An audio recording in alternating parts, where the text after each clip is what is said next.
the Alpine butterfly knot. Now, this is actually a really handy one to have. You'll see why. Take your string, create a loop, a really big loop. Grab the top and twist it so that you have this lovely figure of 8 shape. Now you see the top circle section, you want to put it behind the bottom circle section, like so. The bottom section of the string, you want to bring it forwards and into the hole in the middle and pull it through the top.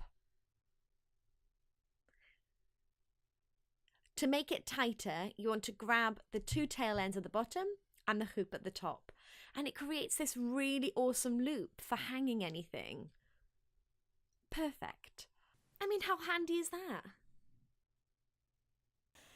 Thanks for watching. Don't forget to like the video and subscribe for more craft tutorials.